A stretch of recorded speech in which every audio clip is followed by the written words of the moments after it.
Bonsoir, bonsoir, bienvenue à toutes et toutes. Merci d'être venus si nombreux nous rejoindre pour cette grande première du Cheikh Academy. Ce sera un webinaire en live sans public. Donc alors nous avons ce soir à la régie Nicolas qui vient tenir toutes les commandes techniques. Et nous accueillons aussi Pierre-Alain. Bonsoir. Alors Pierre-Alain, en deux mots pour te présenter un petit peu. Il a passé 30 ans dans les différentes sociétés internationales. On pourrait citer principalement Avis, Gillette, Accor ou Sodexo. Et il a commencé donc dans la finance pour ensuite passer sur des positions plus de direction générale et notamment en Belgique et à l'étranger, Londres 2 ans, Paris 2 ans. Alors actuellement, il est consultant en stratégie et transformation pour tant les startups que des grandes entreprises. Et donc tout ça dans différents secteurs. Et en même temps, il est professeur de stratégie à l'ICHEC et dans d'autres écoles, mais que je n'aimerais pas. Non. Et ce qui fait de lui, je pense, un observateur avisé de la gestion de la stratégie dans toutes ces sociétés. Et du coup, nous allons aborder ce soir le thème du pourquoi et comment faire des plans en période de Covid. Alors, la première chose qu'on voudrait dire, c'est que oui, tout le monde fait des plans annuels. Qu'est-ce qui fait qu'en période de crise, il faut en faire un autre? D'abord, bonsoir et merci de m'accueillir pour parler d'un sujet qui m'intéresse au plus haut point, la planification stratégique et singulièrement en temps de crise. Et donc, effectivement, on a souvent la question, ces derniers mois, en fait, à quoi ça sert de faire des plans puisque tout change tout le temps, en fait? Et la réponse est, c'est précisément parce que tout change tout le temps qu'il faut un plan solide. Parce qu'avoir un plan, ça permet de coordonner les actions, ça permet d'allouer les moyens, et donc ça permet d'aller là où on a envie d'aller. Donc c'est indispensable d'avoir un plan en temps normal, évidemment encore plus en temps de crise. Donc la question, c'est pas tant est-ce qu'il faut un plan ou pas. Oui, il faut un plan. La problématique aujourd'hui, c'est comment faire des plans dans le contexte actuel. C'est ça le grand défi. Est-ce que c'est plus difficile, alors on pourrait dire? C'est plus difficile, oui, c'est plus difficile parce qu'on est dans un contexte particulier. Normalement, pour faire un plan, on se base sur le passé, on se base sur une vision qu'on a de l'avenir, et là-dessus, avec ces éléments-là, on construit le plan. Sauf que le contexte particulier dans lequel on est aujourd'hui, c'est que le passé récent et bientôt les 12 derniers mois sont absolument pas représentatifs de quoi que ce soit. Le futur n'a jamais été aussi incertain qu'aujourd'hui, ou en tout cas très rarement. Bon, là, on est le 26 novembre. On ne sait déjà pas si on va fêter Noël ensemble. Enfin, je veux dire ensemble, pas toi et moi. Enfin, en famille. Donc, on ne sait déjà pas à un mois ce qui va se passer. Alors, faire un plan à 1 an, 2 ans, 3 ans, c'est évidemment encore beaucoup plus compliqué. Et donc, les deux éléments de base qu'il nous faut, un passé représentatif et significatif et une vision du futur, ces deux éléments sont manquants, en fait. Du coup, il vaut mieux avoir une petite boule de cristal qui nous prédit l'avenir, comme ça on sait à l'avance ce qui va se passer. Oui, alors c'est évidemment tentant d'avoir cette boule de cristal et de jouer à Madame Irma, effectivement. Et on pourrait se dire, en fait, il y a plein de prédictions qui envahissent les magazines divers et variés. Est-ce qu'on peut faire confiance à ces prédictions? Hélas, non, en fait. Hélas, non. Et l'histoire a démontré un nombre incalculable de fois que ces prédictions ne sont pas fiables. Un exemple peut-être? Un exemple fameux, c'est Steve Ballmer, le patron de Microsoft, qui en 2007, alors que l'iPhone 1 est sur le point de sortir, qui est devant un amphithéâtre plein de spécialistes IT, se moque ouvertement de l'iPhone et déclare, très sûr de lui, que l'iPhone n'a pas la moindre chance d'avoir une part de marché significative. On sait entre-temps ce qu'il est devenu des smartphones de Microsoft et ce qu'il est devenu de l'iPhone. Et Steve Jobs lui-même s'est prêté à des prédictions fausses. Il a dit en 2003, jamais au grand jamais les gens ne loueront leur musique. Bon, aujourd'hui, Apple est un des leaders mondiaux de la musique en streaming. Donc on a beau être visionnaire, parce que ces gens étaient des visionnaires réellement, même quand on est visionnaire, les prédictions sont fausses. Et elles sont fausses pour 3 raisons fondamentales. La première, c'est que souvent on les fait à chaud, en manquant de recul et en ne voyant pas la complexité de ce qui se joue. Donc on n'a pas les bonnes lunettes, en fait. La deuxième raison, c'est qu'on n'est pas forcément équipé pour bien lire le monde tel qu'il sera demain. Et là aussi, les exemples foisonnent dans l'histoire. La voiture, le téléphone filaire, je veux dire, Internet, ont tous été décriés et sous-estimés au moment où ils sont apparus. Donc, on ne comprend pas forcément où va le monde. Et la troisième raison pour laquelle les prédictions sont souvent fausses, c'est qu'elles mettent éventuellement en danger des positions existantes. Le cas Kodak, par exemple, est un exemple typique de ça. Et donc, l'ensemble de ces 3 raisons font que, bien souvent, les prédictions sont fausses. Donc là, je sais que jusqu'à présent, je ne t'ai pas rendu service parce que non seulement on a dit, ben, on n'a aucune visibilité, et en plus, le peu qu'on pourra avoir au travers des prédictions, ben là, j'ai dit, ben, en fait, il ne faudrait pas trop s'y fier. En effet. Du coup, si on veut faire une analogie avec, par exemple, l'avion, hein, on ne veut pas voir d'orage, et tout d'un coup, malgré ça, toi qui es élève pilote, Oui. tu tombes dans une purée de poids, tu ne vois rien, en effet. Qu'est-ce que tu fais? Alors, c'est souvent très intéressant, effectivement, de s'inspirer des pratiques d'autres environnements et d'essayer de les transposer. Et l'aviation, à cet égard-là, qui est quelque chose qui me tient à cœur, est un bon exemple. La première chose qu'on fait quand on est perdu en avion, et ça m'est arrivé pas plus tard qu'il y a 15 jours, la première chose qu'on fait quand on est perdu en avion, c'est prendre de l'altitude pour élargir le champ de vision. Et parallèlement à ça, quand on est en avion, on sait à chaque instant d'où on vient, où on va, ce qui nous reste comme carburant, quel est l'état de la météo, quelles sont les alternatives qu'on a autour de soi, et on sait si le moteur fonctionne bien. On a ce qu'on appelle du situational awareness, c'est-à-dire qu'on est parfaitement conscient de ce qui nous entoure. Et une entreprise, ça devrait être la même chose. À tout moment, elle doit savoir dans quel état elle est, quel est son environnement, ses concurrents, comment elle fonctionne en interne, bref, savoir exactement, connaître exactement la situation qui nous entoure. Ça, c'est la première chose. La deuxième chose à faire en temps critique, et l'analogie avec l'avion est là aussi, c'est de savoir où on veut aller. Quand on est en situation délicate, on veut se poser le plus vite possible, même si c'est dans un champ. L'organisation, c'est pareil, il faut l'amener quelque part, la mettre à l'abri à un endroit. Donc il faut avoir une vision de où on veut aller.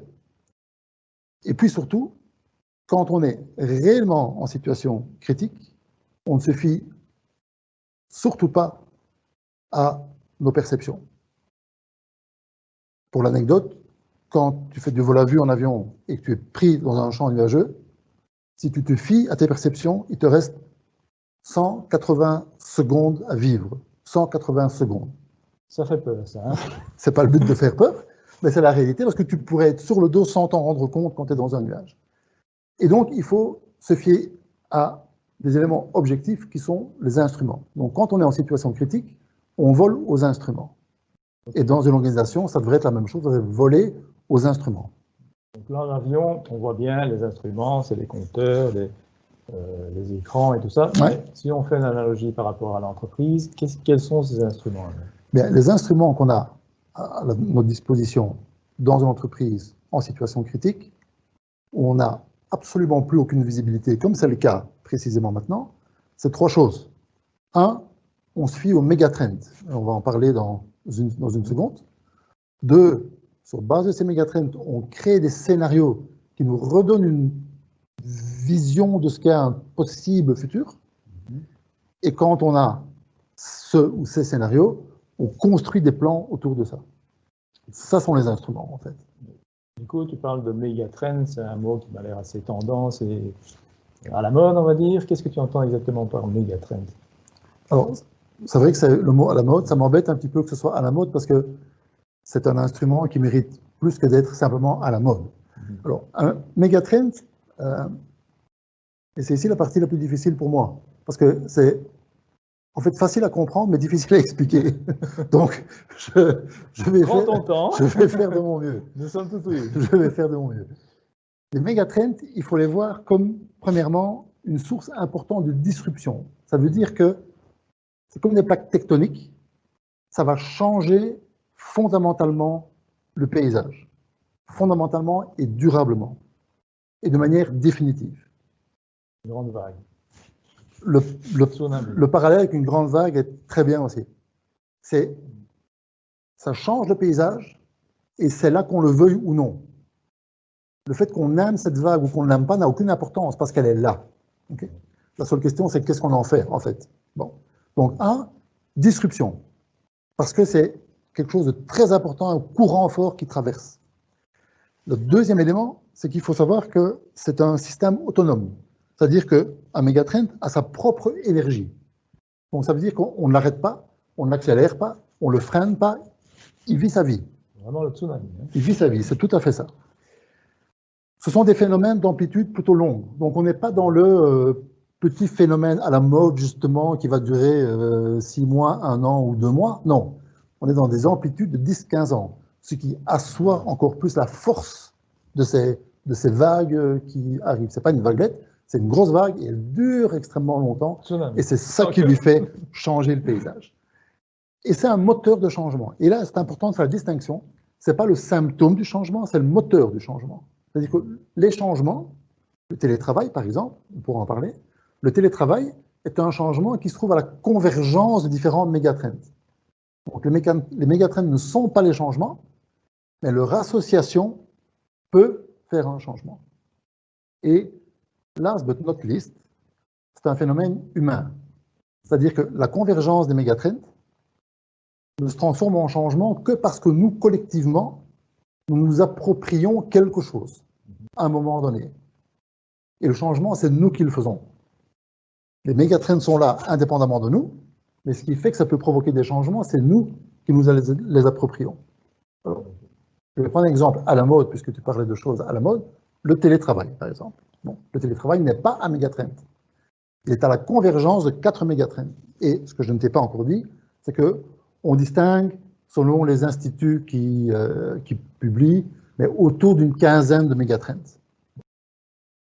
Le télétravail, par exemple, est à la convergence de 4 mégatrends qui justifient son succès aujourd'hui, même si tout le monde ne l'aime pas, mais globalement, ça a du succès. C'est quoi ces 4 mégatrends? Un, le développement technologique, qui rend possible très facilement de travailler à distance. Les webinaires.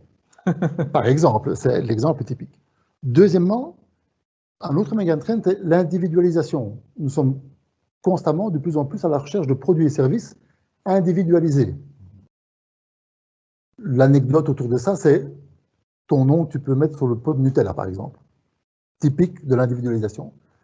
Appliqué au télétravail, c'est je souhaite travailler où moi j'ai envie aujourd'hui. Et où j'ai envie aujourd'hui n'est pas où j'ai envie demain. Bon, je choisis moi où j'ai envie de travailler.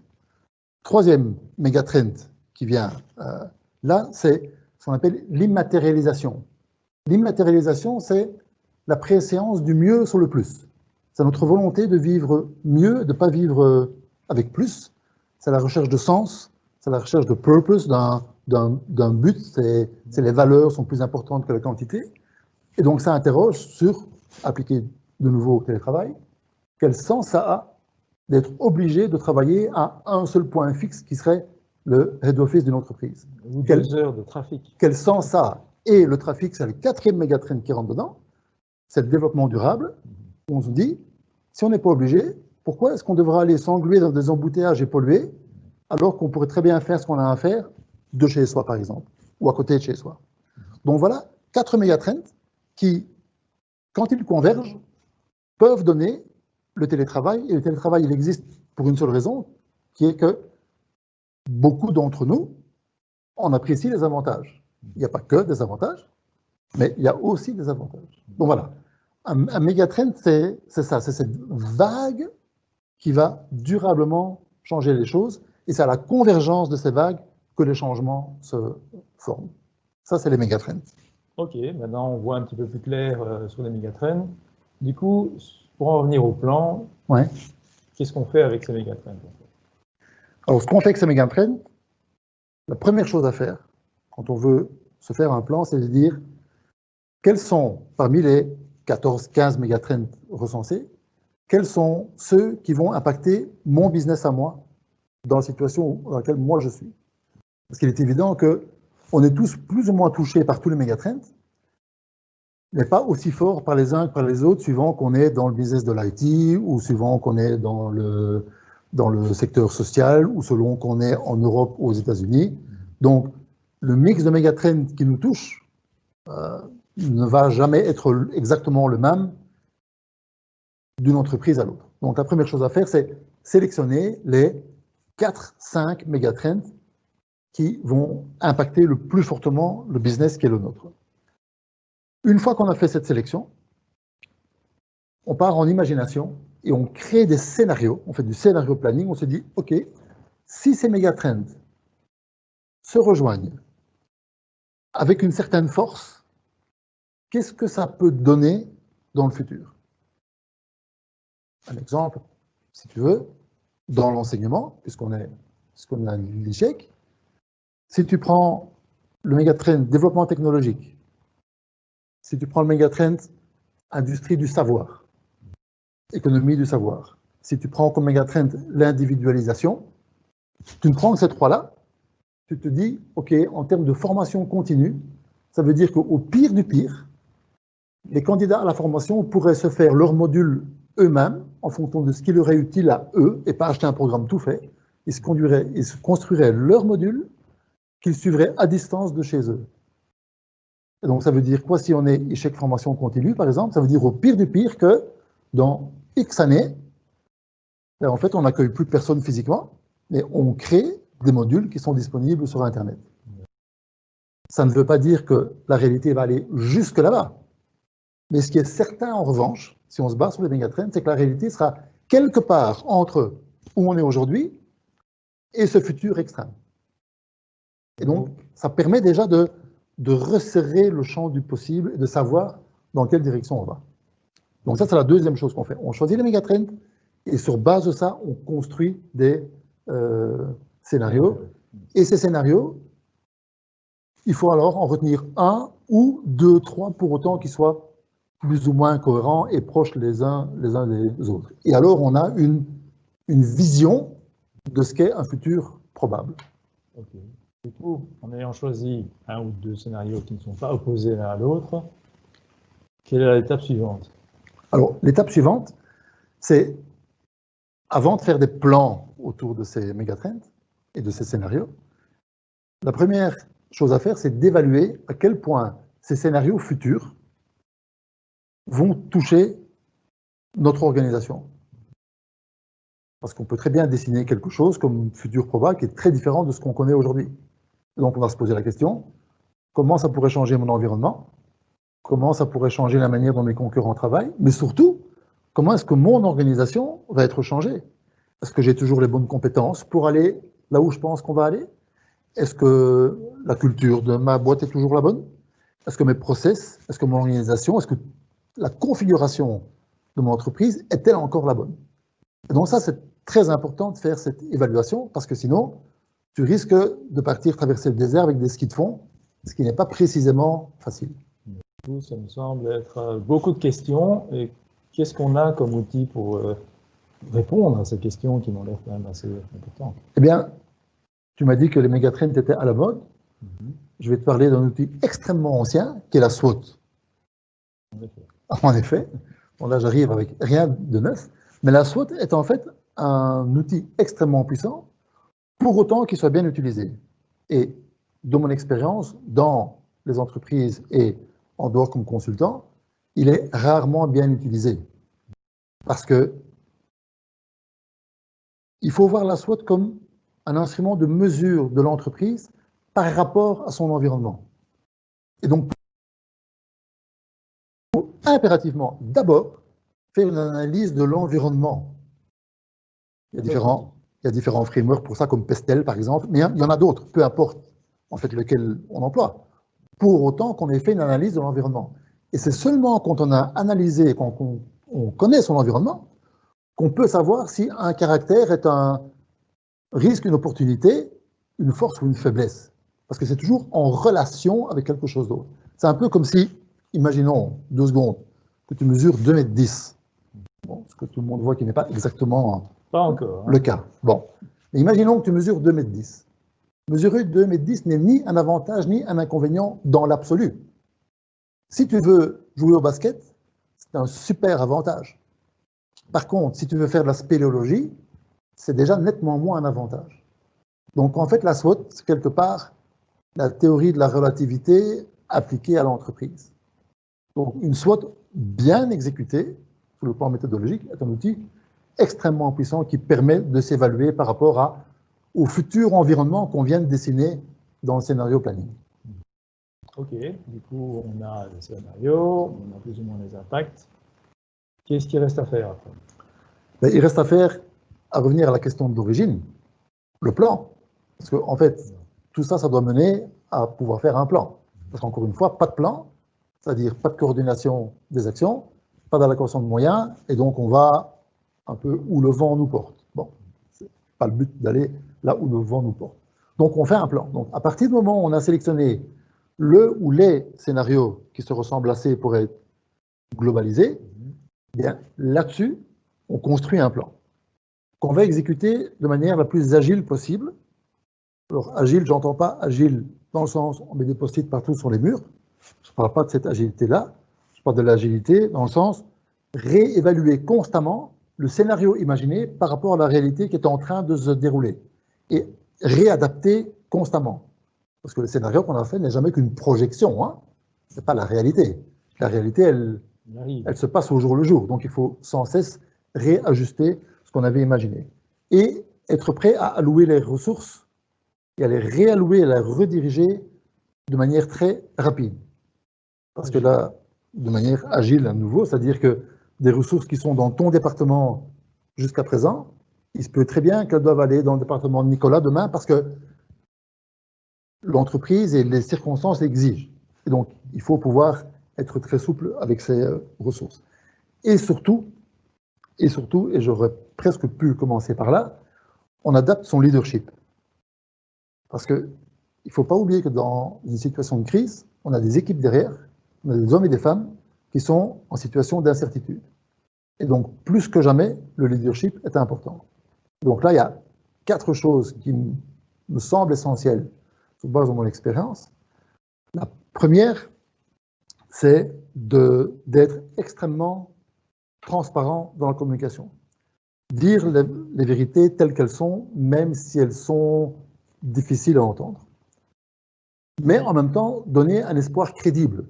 C'est-à-dire d'expliquer, si on fonctionne de telle et telle manière, ça permettra d'atteindre tel et tel objectif. Donc donner un espoir crédible. Troisième élément, c'est de confier un rôle à chacun. Il faut que chacun soit conscient de ce que son action quotidienne permet d'atteindre, pour que chacun devienne acteur de la transformation ou acteur du futur de l'organisation, même si le futur, c'est le futur à court terme. Et quatrième élément, ne pas hésiter à dire que on ne sait pas. En anglais, il y a une formule qui dit « We don't know what we don't know ». Les collaborateurs ne s'attendent pas à ce qu'on sache tout, puisqu'ils savent aussi que l'avenir et le futur sont très, très peu visibles. Donc, jamais Irma, quoi. Jamais Irma, mais en tout cas, parfois dire simplement « je ne sais pas, on verra ». C'est valable aussi comme réponse si effectivement on ne sait pas. On n'invente pas une réponse. Si on ne sait pas, on ne sait pas. Donc, leadership, très important. Alors tu vas me dire, en fait, c'est des principes de leadership qui devraient être présents en permanence dans l'entreprise, même en temps normal. Et tu aurais raison, mais force est de constater qu'en temps normal, ce n'est pas toujours présent, déjà, et que donc ça risque d'éventuellement de l'être encore moins en temps de crise. Or, c'est d'autant plus important. Très bien, très bien. Ok, tu as dit beaucoup de choses qu'on ne savait pas. Maintenant, on sait. Est-ce que tu peux résumer peut-être en quelques mots ce qu'on sait? Écoute, si je dois résumer ce qu'on s'est dit, à la question « faut-il un plan malgré l'invisibilité du futur ?» Oui, il faut absolument un plan. C'est indispensable pour coordonner ses actions et allouer les moyens. Donc il faut un plan. Mais le futur est pas très clair. Et on a vu que les prédictions mais il valait mieux s'en méfier et se retourner vers des choses plus tangibles, le vol aux instruments, que sont la combinaison de les mégatrends, qui ont l'avantage d'embrasser la complexité du monde, ce que les prédictions ne font pas. Donc des mégatrends sur base desquels on crée des scénarios, et au départ de ces scénarios, on crée un plan et on sait, comme ça, reconstituer une vision du futur, qui sera confirmée plus ou moins, ce ne sera jamais totalement juste, bien sûr, mais au moins on s'est recréé une visibilité, et en se recréant une visibilité, on a pu se recréer un plan, et donc on peut retourner en mode action et pas en mode feuille qui vole au vent, comme c'est l'automne pour l'instant, on est en plein dedans. Mais, voilà, donc on n'est pas à subir les événements, on est en action, même si les circonstances sont extrêmement difficiles. Voilà comment je résumerai ce qu'on s'est dit. Très bien, merci Pierre-Alain. Donc maintenant, on sait qu'on a des scénarios possibles, qu'on a des plans possibles, il n'y a plus qu'un. Donc tous ceux qui ne savent par contre pas encore bien ce qu'ils vont faire avec leur scénario, n'oubliez pas, Pierre-Alain est là pour répondre à toutes vos questions. En parlant de questions, nous allons aborder maintenant les questions de notre audience et celles que nous avons envoyées précédemment. Donc je vais lire les premières questions qu'on a reçues.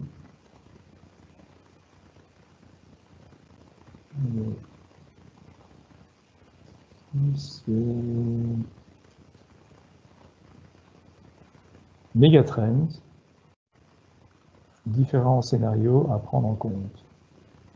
Comment les choisir? Alors, comment choisir les scénarios? Oui, les mégatrends, c'est la question. Alors, les mégatrends d'abord. Comment choisir les mégatrends? Prenons les choses effectivement dans l'ordre. Comment choisir les mégatrends? Je pense que là, il faut faire confiance à l'intelligence collective, en fait, mais surtout à l'intelligence de l'organisation. Il y a dans toutes les organisations des gens qui sont sensibles à l'ère du temps et qui ont une connaissance fine du fonctionnement et de l'environnement de l'entreprise.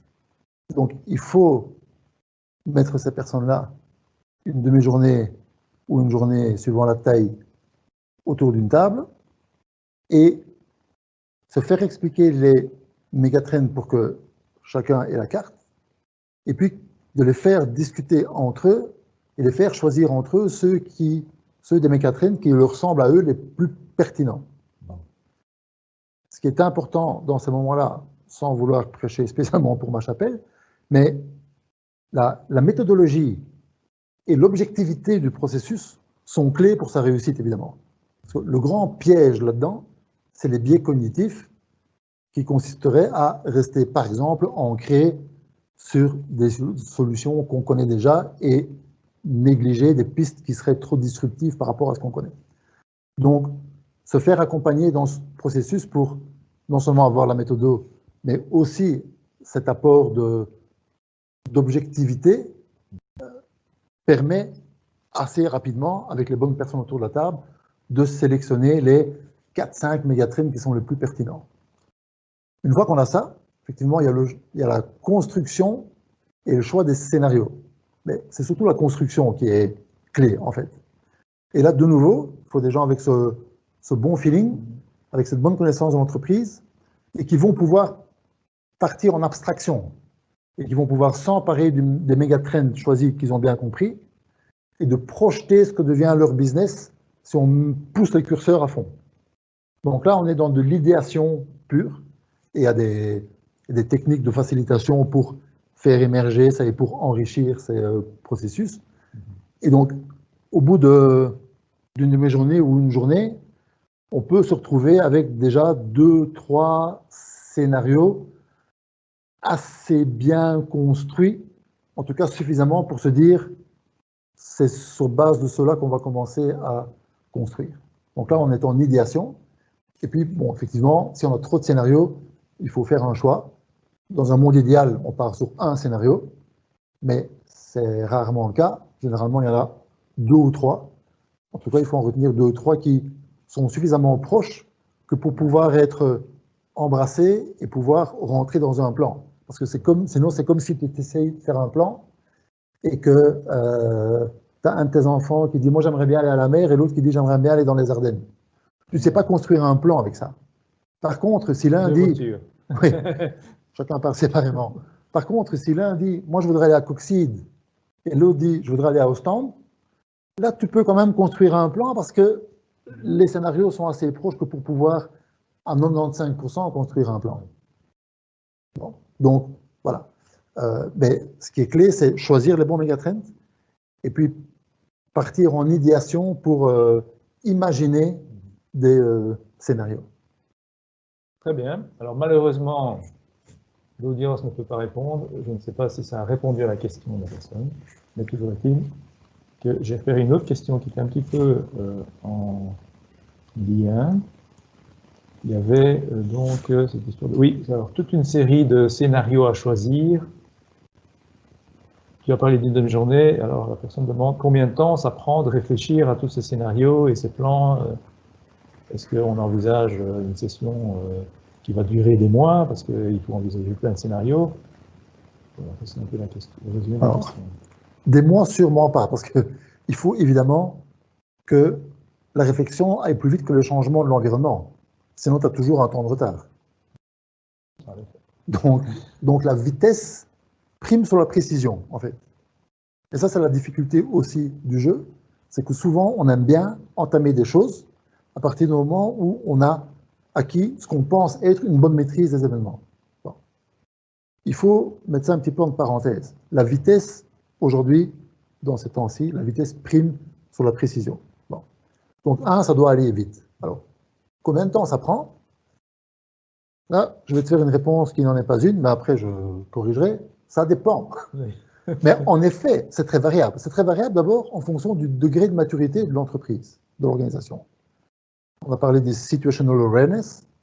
Si l'entreprise se connaît très bien, est très mature dans sa réflexion stratégique, on gagne énormément de temps et on peut passer tout de suite sur les mégatrends et tout de suite sur les scénarios derrière. Bon.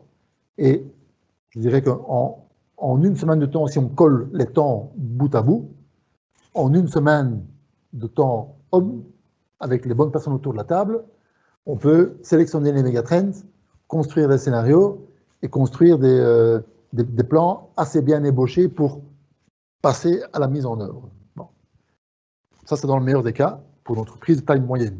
Évidemment, si l'entreprise est gigantesque ou, à l'inverse, si elle n'est pas mature dans ses réflexions stratégiques, ben, là, il y a plus de travaux de préparation à faire. J'avais une petite question personnelle, du coup.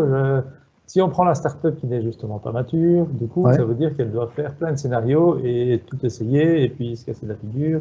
Ouais. C'est pas un peu dangereux de tout essayer et finalement pas savoir Mais il s'agit où on va. ouais, il s'agit justement pas de tout essayer. Par la sélection des scénarios, on ne va pas tout essayer.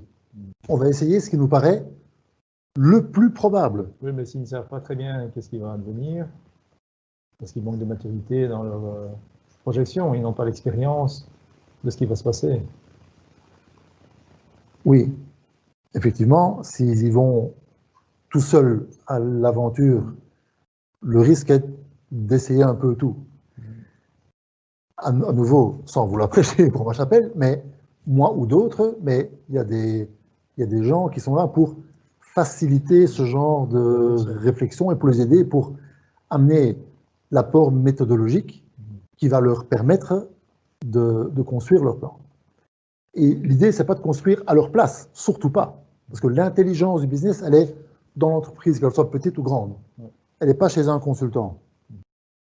Il faut, voilà, un consultant qui arrive avec un plan tout fait, qui vous dit, voilà ce que vous devez faire.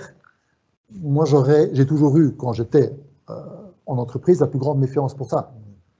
Parce que l'intelligence business, elle est dans l'entreprise.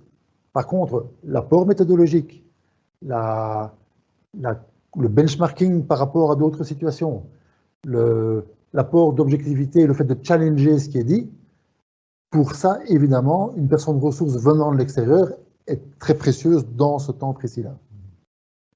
Très bien. Alors, une autre question qui n'était pas venue avant, c'est tout le monde se dit agile, comment savoir si on l'est vraiment? Oui. Et si on ne l'est pas, comment le devenir? Alors, sur l'agilité, si tu me lances là-dessus, on peut faire 3 jours. Hein. C'est une bonne question. Donc, Parce que, donc, on va faire, au lieu de 3 jours, on va faire 3 minutes. J'ai effectivement jamais rencontré personne qui me disait, tu sais, moi, je suis pas agile du tout. je pense aussi. C'est jamais rencontré. Bon, donc, on se pense tous agiles. C'est pas pour autant qu'on l'est, effectivement. Et généralement, ceux qui savent que tu ne l'es pas, c'est tes clients, c'est tes concurrents et tes collaborateurs.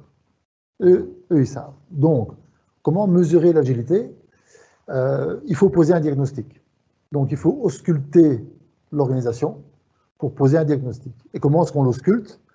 On l'ausculte en d'abord comprenant le contexte de l'entreprise et sa configuration, comment sont alignés ou pas les process, la mission, valeur, les process, la structure, le type de compétences, comment est-ce que tout ça est plus ou moins bien aligné ou pas.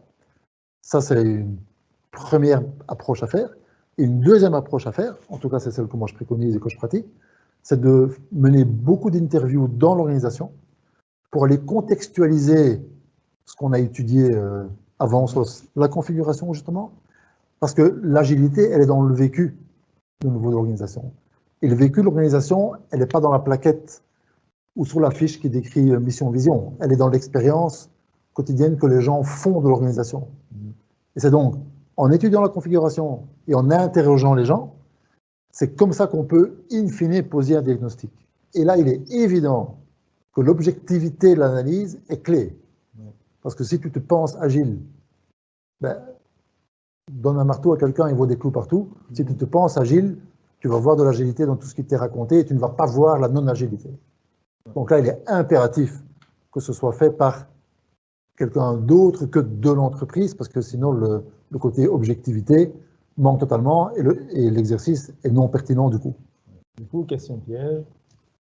Quand est-ce que tu sais que tu dois faire appel à un externe pour faire cet audit? Parce qu'au final, si tu penses que tu es dans l'agilité, tu ne vas pas penser à faire appel à quelqu'un d'autre. Il y a quand même quelques symptômes qui peuvent t'indiquer que tu n'es peut-être pas aussi agile que tu le devrais.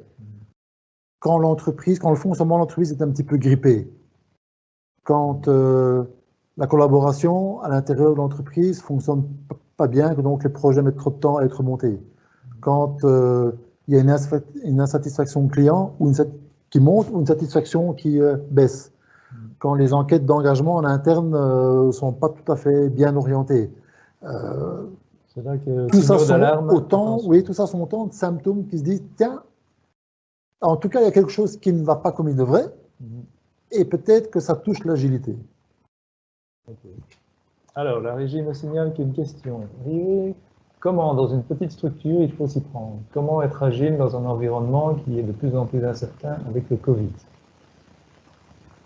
Alors, ce qu'il y a d'intéressant à travailler, comme je le fais, autant avec des startups ou même des entreprises qui n'existent même pas encore, qui sont au stade de projet, jusqu'à des filiales belges de multinationales dans différents secteurs, c'est qu'en fait, quelle que soit la taille, les problèmes sont les mêmes, en fait.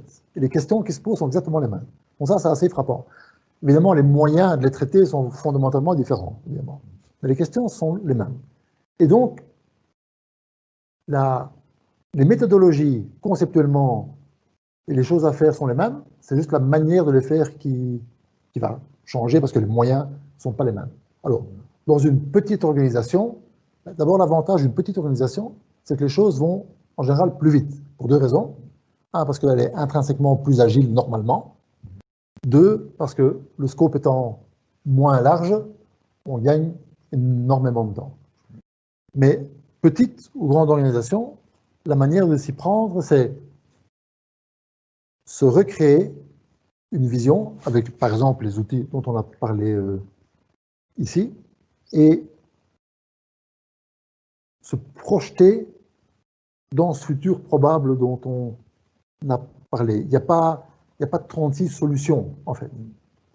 Et qu'on soit petit ou grand, ben la démarche est la même, ça va simplement, en toute logique, aller beaucoup plus vite si on est petit. Mais sur le plan de la méthode et du concept, il n'y a pas de grande différence en fait. Et si Nicolas, tu pouvais nous réafficher la deuxième question qu'il y avait sur le panneau que tu avais présenté il y a quelques instants, parce que j'ai répondu à la première question dans une petite organisation, comment on s'y prend. Il y avait une autre question qui était en dessous, qui était comment être agile dans un environnement qui est de plus en plus incertain avec le Covid.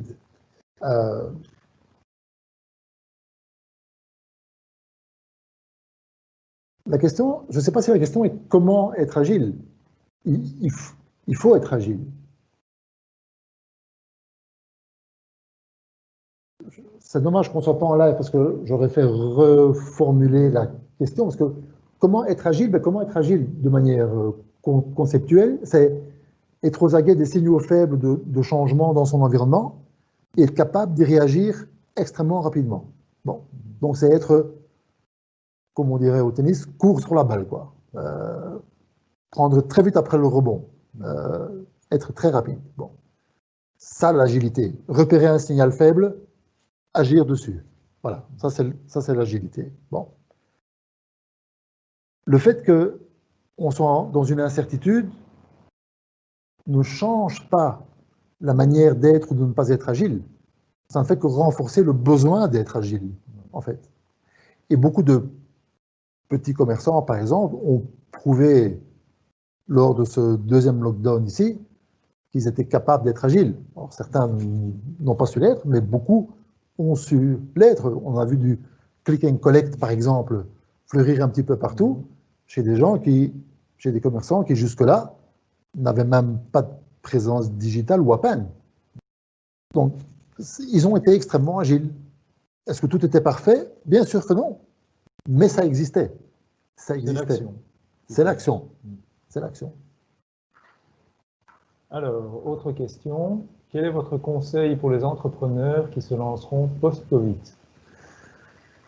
Alors, si un projet a été imaginé pré-Covid et qu'il a été mis, et j'en connais certains, qui a été mis un peu au frigo, alors donc ça passe et qu'ils vont se lancer une fois que les jours seront meilleurs, il y a une chose qui est à faire, c'est réévaluer le business model. Parce que le projet a été construit sur une certaine réalité de marché, sur un certain contexte, et ce contexte probablement sera, sur certains points, très différent dans 6-7 mois. Donc il y a une chose à faire avant de faire un go live, c'est-à-dire les hypothèses sur lesquelles j'ai construit mon business model, est-ce que ces hypothèses sont toujours valables, oui ou non? Revoir le scénario. Et à quel point c'est différent? Alors, est-ce que c'est différent, mais c'est compatible avec ce que j'avais imaginé? Parfait. Si c'est différent et pas entièrement compatible, ben, la première chose avant de se lancer, c'est de corriger ce qui doit l'être et puis de se lancer. Donc voilà, le conseil serait de réévaluer les hypothèses pré-Covid. Alors, autre question, c'est comment être au courant des méga-trends et de dégager les principaux des secondaires? Alors, ça fait référence à ce dont on a parlé tout à l'heure, c'est-à-dire de rassembler autour de la table différentes personnes qui ont une bonne connaissance de l'entreprise, de son environnement et une bonne sensibilité à l'ère du temps. Donc, ils sont des bons capteurs de signaux. C'est ces gens-là qu'il faut identifier, et il y en a dans toutes les organisations. Mais il faut prendre ceux-là, et ce n'est pas forcément le top de la pyramide hiérarchique, hein. Pas du tout. Je n'ai pas dit au contraire non plus, mais ce n'est pas forcément le comité exécutif. Hein. Pas du tout. Pas du tout. Question piège, ça c'est ma question. Comment est-ce qu'on reconnaît et on identifie ces gens-là? Parce que c'est pas toujours évident, on va poser la question, tiens, tu connais bien l'entreprise, qu'est-ce que tu en penses? Mais on ne va pas poser la question à tout le monde. Non, mais normalement, si on a une bonne orientation ressources humaines et qu'on connaît ces équipes, on sait normalement qui a et une bonne connaissance de l'organisation et qui a une bonne sensibilité à l'ère du temps. Bon, en tout cas, c'est ces gens-là qu'il faut identifier et c'est ces gens-là qu'il faut mettre autour d'une table. À ces gens-là, il faut que quelqu'un vienne expliquer ce que sont les mégatrends pour contextualiser. C'est quoi un mégatrend? Quels sont les mégatrends? Et puis, c'est d'animer la discussion entre eux qui va faire ressortir des 14-15 mégatrends identifiés, ceux qui sont les plus importants pour l'entreprise. Mais encore une fois, le choix doit être fait par l'intérieur de l'organisation. Ce n'est pas une intelligence extérieure qui va amener les mégatrends qui sont les bons. L'intelligence extérieure qui pourrait être, par exemple, un consultant en stratégie, il va apporter la méthodologie, il va clarifier les mégatrends, il va challenger ce qui est dit, il va s'assurer que l'échange entre les gens soit le plus productif possible, mais il n'y a personne d'autre que l'entreprise elle-même qui sait valablement identifier quels sont les mégatrends. Donc, tout le but de cette discussion d'une demi-journée ou d'une journée avec ces 5, 6, 7, peut-être 10 personnes clés, c'est de faire émerger les 4-5 mégatrends qui sont les plus pertinents. Tout le monde est d'accord? Alors, là, si tu m'embarques sur consensus, consentement, on est encore parti sur autre chose, mais en tout cas, un alignement, on va dire comme ça, parce que c'est consensus, j'aime pas trop le consensus, un alignement, une communauté de vue sur ça, c'est le set de mégatrends qui nous concerne le plus particulièrement et ceux sur lesquels on doit construire des scénarios. Mais cette intelligence, elle est dans l'entreprise, elle n'est pas en dehors. Très bien. Alors, j'avais encore une dernière question ici qui était parvenue avant.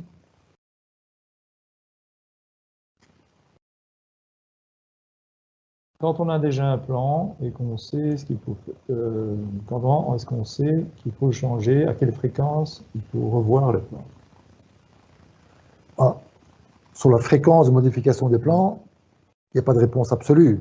Il y en a une qui est à chaque fois que c'est nécessaire, mais avec ça, je dis ça ou je dis rien, c'est à peu près la même chose. C'est l'environnement qui donne la fréquence, en fait.